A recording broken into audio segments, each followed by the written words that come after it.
राधे राधे, हरे कृष्ण, ओम नमो नारायण नमः। आज एकादशी का व्रत का कथा हम आपको बताएंगे। राधे। चैत्र शुक्ल पक्ष की कामद्या एकादशी व्रत।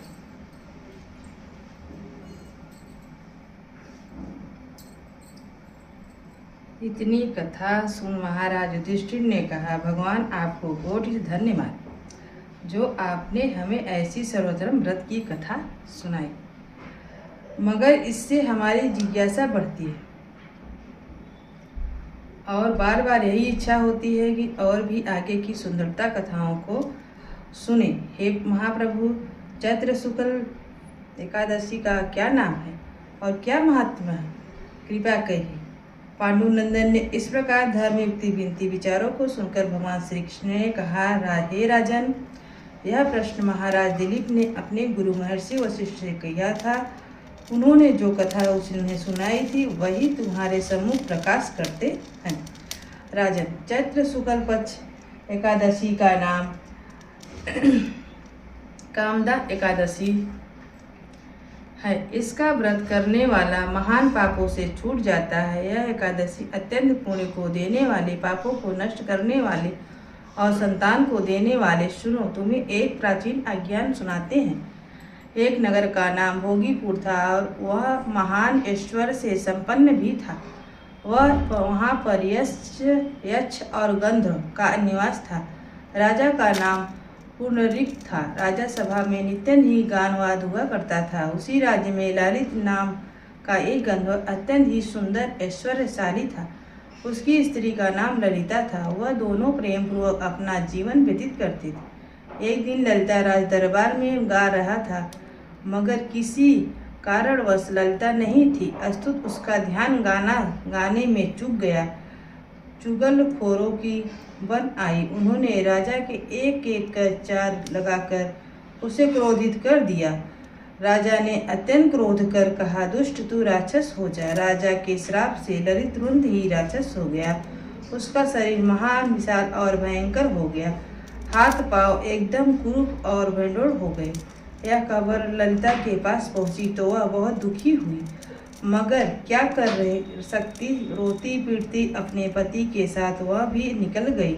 ललिता क्रूर कर्मों को करने में रात हो गया। घूमते फिरते यह दोनों विंध्या प्रदेश के पर्वत और जंगलों में जा पहुँचे, जहाँ पर महर्षि श्रृंगारी का आश्रम था। ललिता दौड़ी दौड़ी हुई महर्षि एक आश्रम में जहाँ महर्षि के चरणों में मस्तक रख रोने लगी। श्रृंगारी ऋषि ने कहा, हे देवी, तुम कौन हो? यहाँ किसके साथ आई हो और क्या चाहती हो? महर्षि ऐसे वचन सुनकर ललिता ने कहा, हे प्रभु, मेरा नाम ललिता है। मैं वृंदा नामक गंधर्व की पुत्री हूँ। मेरे पति के श्राप कारण राक्षस हो गए हैं। उसी के कल्याण के लिए मैं आपके शरण में आई हूँ। कृपा कर श्राप से मुक्त होने का कोई उपाय बतलाइए। ललिता के ऐसे वचन सुन महर्षि ने कहा, हे देवी, चैत्र का महीना, तुम चैत्र के शुक्ल पक्ष की कामदा एकादशी का व्रत मेरी बताई रीति अनुसार करो। उसका फल अपने पति को अर्पण करो। तुम्हारा पति अवश्य ही श्राप से मुक्त हो जाएगा। ललिता ने महर्षि की बताई हुई रीति के अनुसार चैत्र शुक्ल कामदा एकादशी का व्रत विधिवत वही आश्रम में किया और द्वादशी दिन उसका पूरे फल अपने स्वामी को अर्पित कर भगवान से उनके साथ मोचन की प्रार्थना की। तत्काल ललित का श्राप नष्ट हो गया और पुनः वह अपने प्रथम स्वरूप से हो गया।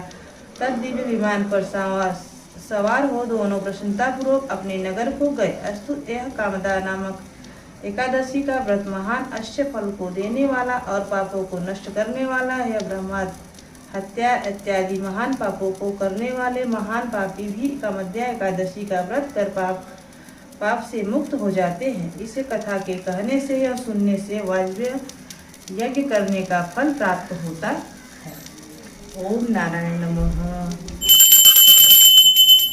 जय गणेश, जय गणेश, जय गणेश देव। माता सती पार्वती पिता महादेव।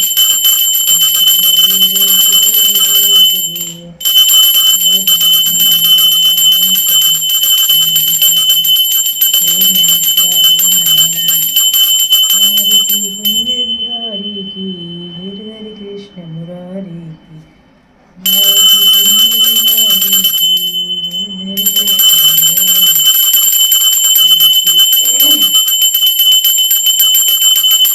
ओम जय जगदीश हरे हरि जय जगदीश हरे भक्त जनों के संकट भक्त जनों के संकट करने दूर करे ओम जय जगदीश हरे दोहारे फल पावे दुख दिन के मन का सुख संपत्ति भर आवे कष्ट निजे तन का ओम जय जगदीश हरे मात पिता तुम मेरे सर्व किसी तुम बिन और न दूजा आप करो किसी की ओम जय जगदीश हरे तुम पूरा परमात्मा तुम अंतर्यामी पार ब्रह्म परमेश्वर तुम सबके स्वामी ओम जय जगदीश हरे मैं मूरख फल कामी कृपा करो हरिता ओम जय जगदीश हरे तुम हो एक अगोचर सबके तारपति तीसरी दुर्लभ दयामय तुम सोना सुमति ओम जय जगदीश हरे दीन बंधु दुख हरता तुम रक्षक मेरे अपने हाथ उठाओ अपने हाथ उठाओ द्वार पर तेरे ओम जय जगदीश हरे विषय विकार निकाल